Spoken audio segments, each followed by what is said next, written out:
السلام علیکم ورحمۃ اللہ وبرکاتہ۔ وعلیکم السلام ورحمۃ اللہ وبرکاتہ۔ الحمد للہ وحدہ والصلاة والسلام علی من لا نبی بعدہ، اما بعد۔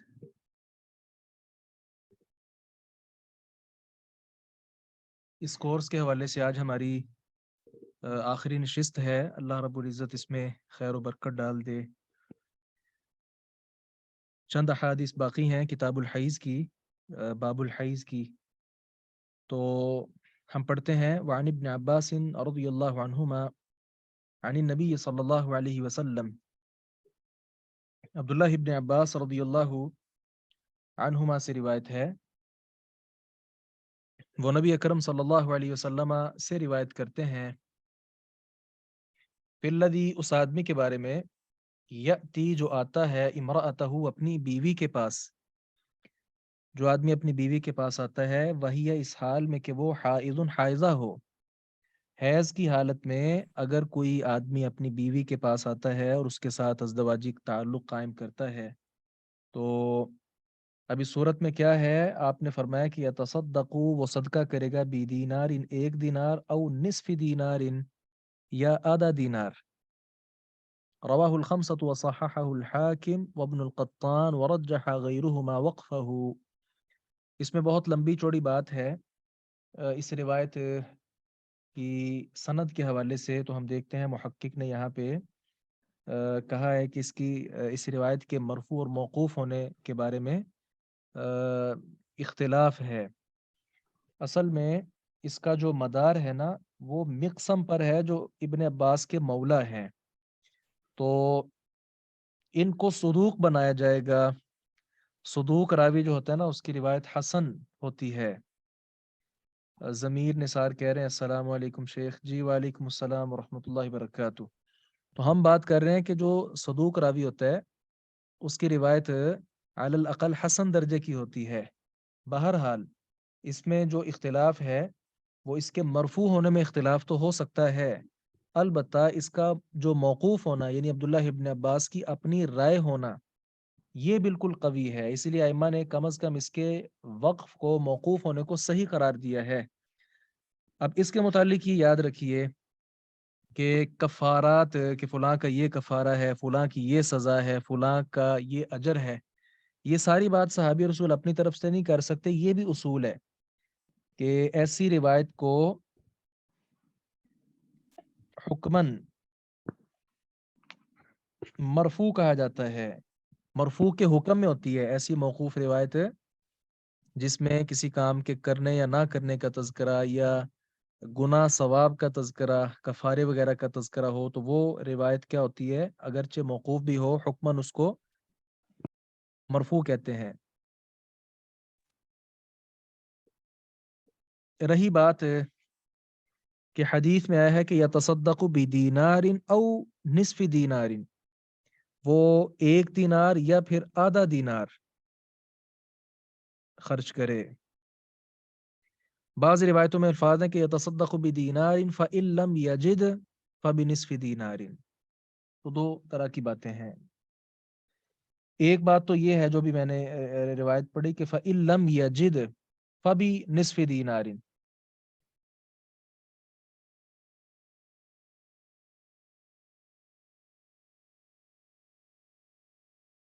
نہ پائے، اگر ایک دینار نہ پائے تو پھر نصف دینار ہے۔ دوسری رائے کیا ہے کہ نہیں، اگر حیض کی جو شدت ہے، یعنی ابتدائی ایام میں زیادہ ہوتی ہے، اگر ابتدائی ایام میں وہ اپنی اہلیہ کے پاس آتا ہے حیض کی شدت میں، تو پھر یعنی حیض کی شدت دیکھی جائے گی، شدت کی صورت میں ایک دینار، اور حیض کے آخری ایام میں جب شدت کم ہوتی ہے پھر نصف دینار ہو جائے گا۔ ایک یہ رائے بھی ہے۔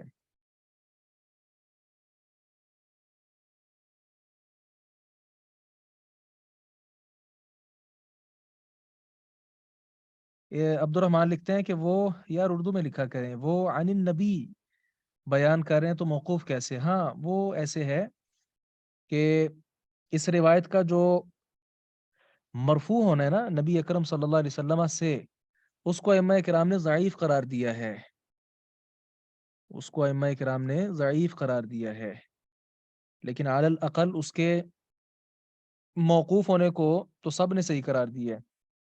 اس لیے اصل میں جو درمیان میں ایک شعبہ راوی ہے نا، وہ پہلے مرفوع بیان کرتے پھر بعد میں کہتے کہ نہیں میں موقوف اس کو بیان کروں گا۔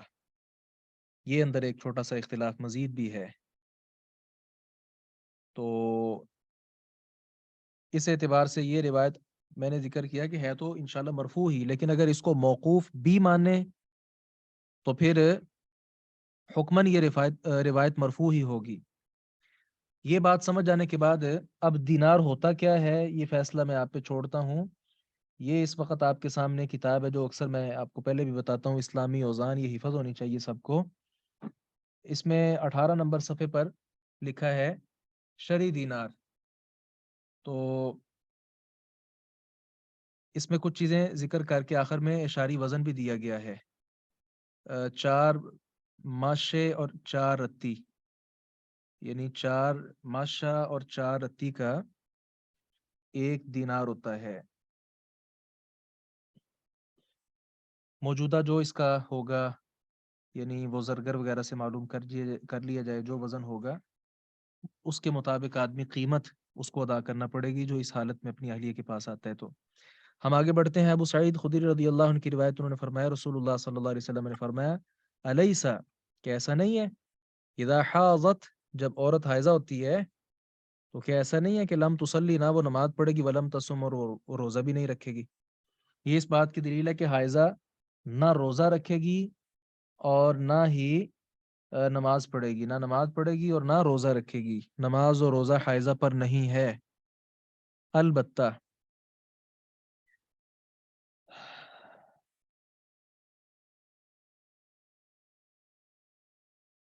صحیح البخاری میں 321 نمبر پر یہ ایک روایت موجود ہے جس میں امی جان عائشہ رضی اللہ عنہا بیان کرتی ہیں، ان سے وہ ایک نے سوال کیا تھا، معاذہ نامی خاتون نے، کہ کیا حائضہ وہ نماز اور روزے وغیرہ کی قضائی دے گی؟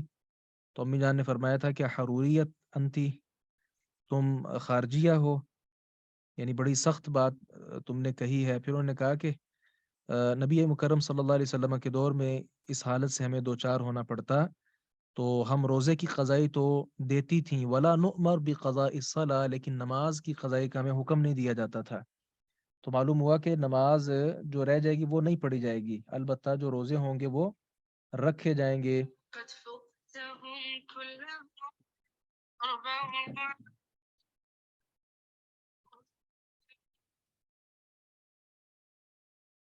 اس کے متعلق امام ابن القیم رحمہ اللہ نے ایک حکمت نقل کی ہے اپنی کتاب اعلام الموقعین میں۔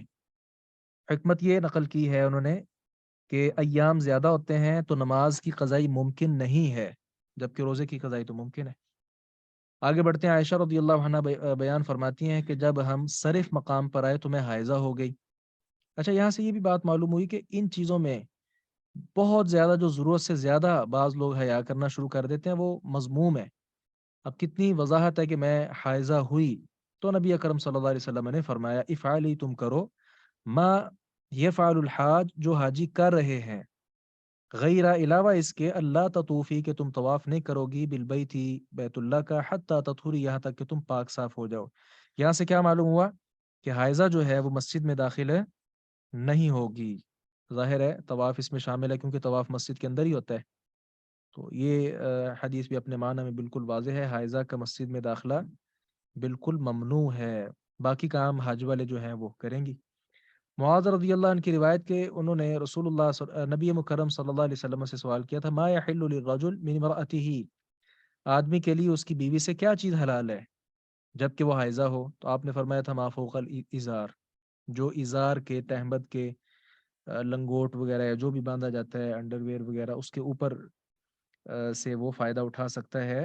امام ابو داؤد نے اس کو ضعیف سند سے روایت کیا ہے۔ انہوں نے نمبر کون سا دیا؟ 2 نمبر۔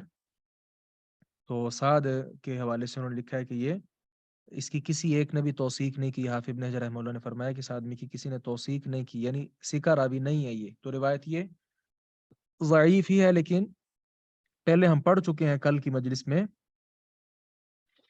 نبی اکرم صلی اللہ علیہ وسلم امی جان کو حکم دیتے کہ وہ ازار باندھ لیں، تو میں پھر ازار باندھ لیتی تو آپ صلی اللہ علیہ وسلم مباشرت فرماتے. یہ جو روایت ہم نے پڑھی تھی، اس روایت کے پیش نظر مسئلہ انشاءاللہ درست ہے. آخری روایت ام سلمہ رضی اللہ عنہا سے ہے. انہوں نے کہا کانت النفساء، نفاس والی جو عورتیں ہوتی تھیں، تقعد، وہ بیٹھتی تھیں. نفاس والی عورتیں وہ بیٹھتی تھیں رسول اللہ صلی اللہ علیہ وسلم کے دور میں، بعد نفاسها، اپنے نفاس کے بعد، 40، 40، تو 40 دن تک وہ بیٹھتی تھیں، یعنی 40 دن مدت بیان کی گئی ہے. رواہ الخمسۃ الا النسائی واللفظ لابی داؤد وفی لفظ له ولم یأمرها النبی صلی اللہ علیہ وسلم بقضاء صلاة النفاس، اور آپ نبی اکرم صلی اللہ علیہ وسلم نے انہیں نفاس کی نمازوں کی قضائی کا حکم نہیں دیا تھا. ظاہر نفاس بھی حیض ہی ہوتا ہے، جس طرح پہلے ہم اس پہ بات کر چکے. تو یہ آخری روایت سے معلوم ہوا کہ حیض کی زیادہ سے زیادہ جو مدت ہے وہ کتنی ہے؟ 40 دن. اچھا، یہاں سوال یہ، اگر 40 دن سے زیادہ بھی کسی کو نفاس آئے تو پھر کیا ہوگا؟ کون بتائیں گے؟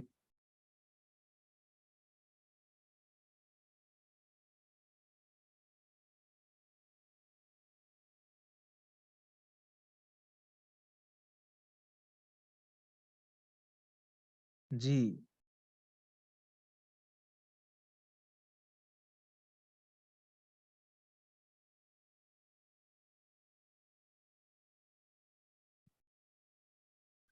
اشار نے لکھا ہے تو وہ بھی یہی حکم ہوگا. نہیں، یہ حکم نہیں ہوگا. 40 دن سے زیادہ اگر کسی کو نفاس آئے تو وہ حیض تصور ہو سکتا ہے. ممکن ہے وہ حیض کے ایام چل رہے ہوں، وہ حیض تصور ہو سکتا ہے، یا پھر اس کو مزید دیکھا جائے گا وہ استحاضہ یا کچھ اور مسئلہ ہو سکتا ہے، کیونکہ 40 سے زیادہ نفاس ہو ہی نہیں سکتا. کم از کم مدت کے بارے امام ترمذی رحمہ اللہ نے بھی لکھا ہے، کوئی بھی نہیں ہے. کہا 40 سے کم جب بھی عورت پاک ہو جائے تو وہ کیا ہے؟ نماز و روزہ شروع کر دے گی. کم از کم مدت کے بارے کسی کی بھی کوئی رائے نہیں ہے. اور یہ جو 40 والی ہے یہ اتفاقی رائے، اس پر تو اہل علم کا اجماع بھی ہے، اتفاقی رائے ہے یہ. اس کے ساتھ ہمارا جو ہے وہ استحاضہ، ہاں ٹھیک ہے جس طرح آپ نے لکھا. جی آگے ٹھیک ہے، مکمل ہو گیا. آگے کتاب الصلاۃ شروع ہو رہا ہے. تو اللہ تعالیٰ آپ پر رحمت فرمائے اور یہ جو مسائل ہیں ہمیں توفیق دے کہ ہم اس کو اچھے سے سمجھ سکیں. میں نے ایک کورس ڈیزائن کیا تھا کوئی آج سے، اب مجھے یاد نہیں آ رہا، غالباً 2015 میں یا 16 میں ترتیب دیا تھا، شاید 15 سے پہلے کا ہی ہوگا. یہ آپ کے سامنے ان پیج کی فائل آپ کو نظر آ رہی ہے؟ جی جی.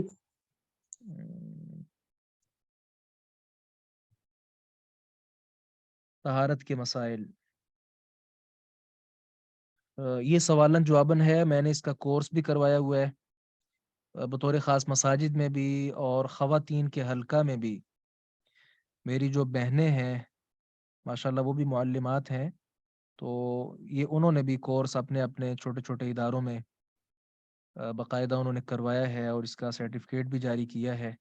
تو جو یہاں پہ خصوصاً خواتین موجود ہیں، وہ چونکہ خواتین زیادہ اس چیز کی طرف راغب ہوتی ہیں اور ان کو زیادہ ضرورت ہوتی ہے. مرد تو پھر کافی حد تک الحمدللہ طہارت کے مسائل سے واقف ہوتے ہیں، تو وہ اپنے ہاں اپنے حلقہ میں یہ کورس کروا سکتی ہیں. اس کی فائل اگر آپ حاصل کرنا چاہیں تو میں بھجوا بھی دوں گا انشاءاللہ.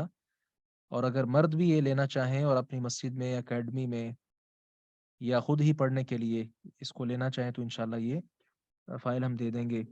طہارت کی فضیلت کیا ہے؟ طہارت کی اہمیت کیا ہے؟ جی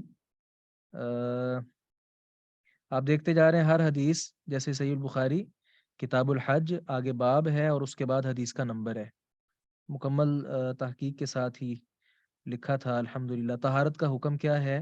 طہارت کی کتنی صورتیں ہیں؟ یہ پانی کے مسائل آگے ہم نے اب بلوغ المرام میں بھی، یہاں بھی سب سے پہلے پانی کے مسائل ہی پڑھے تھے نا. وہی بات طاہر اور مطہر والی جو پڑھی تھی. پانی کی اقسام، مائع مطلق ہم نے پڑھا تھا، مائع مقید پڑھا تھا. جیسے گلاب وغیرہ کا پانی یاد ہوگا. یہ میں ایک ایک بار کرتا ہوں تاکہ آپ کو یہ مکمل کتاب و طہارہ جو ہم نے پڑھا وہ ایک بار ذرا خلاصتاً سامنے بھی آ جائے. پانی کب ناپاک ہوتا ہے؟ اوصاف ثلاثہ کے بارے جی. اسی طرح اگر پاک چیز پانی میں گر جائے تو اس کا رنگ تبدیل ہو جائے تو پھر کیا کیا جائے گا؟ پانی کتنی مقدار میں ہو تو نجاست کا قبول نہیں کرتا؟ وہ 2 مٹکے والی جو میں نے بات پڑھی تھی. کیا پانی کی اور بھی کوئی قسم ہے؟ جی. مستعمل، غیر مستعمل. جی. کیا مستعمل پانی سے بھی طہارت حاصل کی جا سکتی ہے؟ اس کی شرط بھی ساتھ میں مذکور ہے. کیا کھڑے اور جاری پانی سے غسل جنابت وغیرہ کیا جا سکتا ہے؟ یہ میں نے پڑھا تھا نا. جس پانی میں کتا منہ ڈال لے اس کا حکم، جس پانی میں بلی منہ ڈال لے اس کا حکم، برف وغیرہ سے پگھلے پانی کا حکم. آگے دوسرے اور تیسرے نمبر پر ہے جی رفع حاجت اور استنجا کے مسائل. جی وہ موجود ہیں. رفع حاجت کے آداب کیا ہیں؟ کن مقامات پر پیشاب کرنا ممنوع ہے؟ پیشاب کھڑے ہو کر یا بیٹھ کر کیا جائے گا؟ استنجا کس چیز سے کی جائے گی؟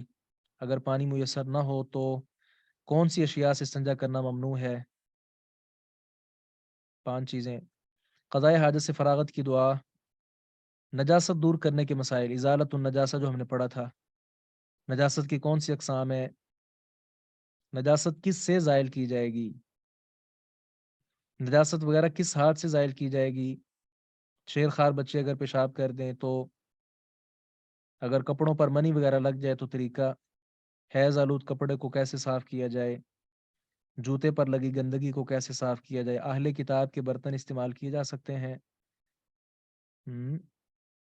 اگر مشروب میں مکھی گر جائے، گھی وغیرہ میں چوہیا گر جائے، زمین کو کیسے پاک کیا جائے گا؟ آگے مسواک کے مسائل آگے 5ویں نمبر پر. مسواک کی اہمیت، مسواک کسے کہتے ہیں، کس چیز کی مسواک ہوتی ہے، مسواک کی فضیلت کیا ہے، مسواک کن اوقات میں کی جا سکتی ہے، نبی علیہ السلام کا معمول یہ سامنے آ گیا.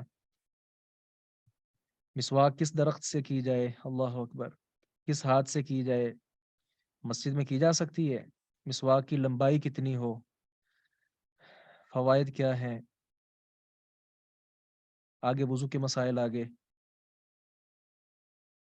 یہ سارے آپ دیکھتے جائیں گے.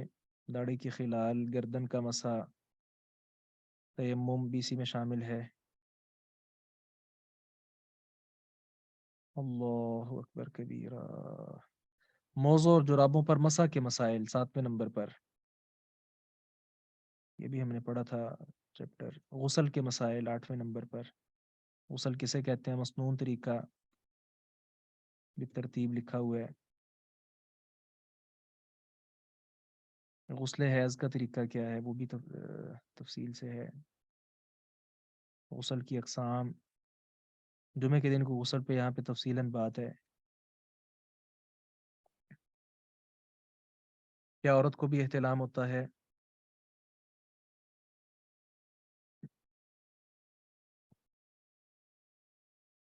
اللہ اکبر کبیرہ.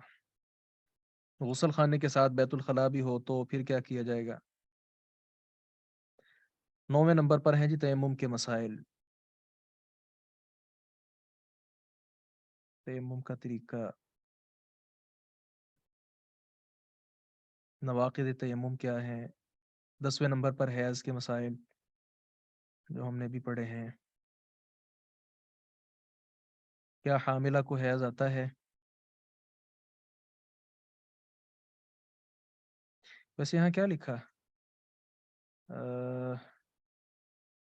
کدھر گیا؟ پیچھے گیا. فتاوی لجنہ دائمہ کا جی حاملہ عورت حمل کے دنوں حائضہ نہیں ہو سکتی. خیر ان کی رائے ہے، جبکہ امام مالک رحمہ اللہ وغیرہ کے ہاں وہ حائضہ بھی ہو سکتی ہے، لیکن یہ بہت شاد و نادر ہوتا ہے. اصل میں کافی پرانا میں نے لکھا ہے نا، بولا ہے آپ کو میں نے شاید 2015 میں 14 میں 13 14 15 کے قریب قریب کہیں لکھا ہوگا، تب کا لکھا ہوا ہے. دوران حیض ناجائز امور کون سے ہیں؟ استحاضہ کے مسائل. استحاضہ کسے کہتے ہیں؟ مستحاضہ کا حکم کیا ہے؟ حیض اور استحاضہ میں فرق. یہاں تھوڑا سا لکھا ہوگا، آپ نے تو کافی چیزیں لکھ لی تھی کل. تو آپ یہ لیں جو صاحب ذوق ہیں وہ اس میں اضافہ بھی کرنا چاہیں کمی بیشی کرنا چاہیں، کیونکہ اصل میں ٹائم اب مزید نہیں ہوتا ہے ایک ایک چیز کو دیکھنے کا. پرانی جو چیزیں لکھی ہیں، نفاس کے مسائل، نفاس کے بطور خاص آئے نہیں تھے یہاں پہ نا، کتاب الطہارہ جو ہم نے بلوغ المرام سے پڑھا، اس کو ذرا اچھے سے دیکھ لیجئے گا. جی یہ چھوٹی بہنہ ہے، اس نے کروانا تھا تو پھر میں نے اس کا نام ساتھ لکھا ہے. علا کل حال یہ تقریباً 13-14 صفحات بن گئے. اس کا میں کوشش کروں گا آپ تک یہ انشاءاللہ PDF پہنچ جائے. تو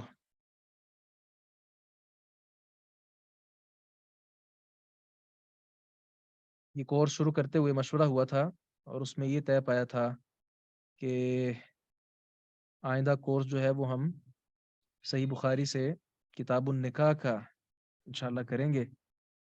تو اس کی پوسٹ وغیرہ بن گئی ہے، شیئر بھی ہو گئی ہے. آپ میں سے کچھ نے داخلہ لے لیا ہے، کچھ ابھی لے رہے ہیں، کچھ کا پروگرام نہیں ہوگا.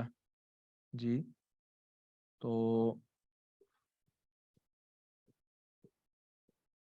میرے خیال میں آج 31 تاریخ ہے، کل یکم ہے.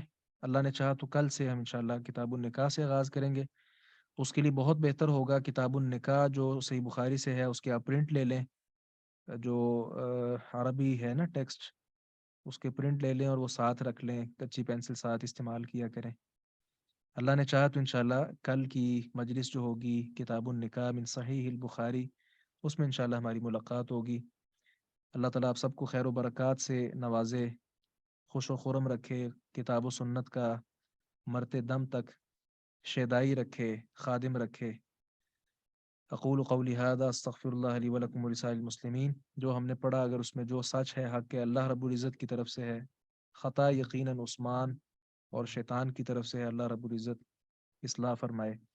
سبحانک اللہم وبحمدک اشہد ان لا الہ الا انت استغفرک واتوب الیک. کسی نے کوئی بات کرنی ہو نا تو وہ واٹس ایپ پہ کر لیں، مجھے بھی تھوڑی جلدی ہے، گھر میں کچھ مہمان ہیں، کہیں ہم نے نکلنا ہے. جی السلام علیکم ورحمۃ اللہ وبرکاتہ.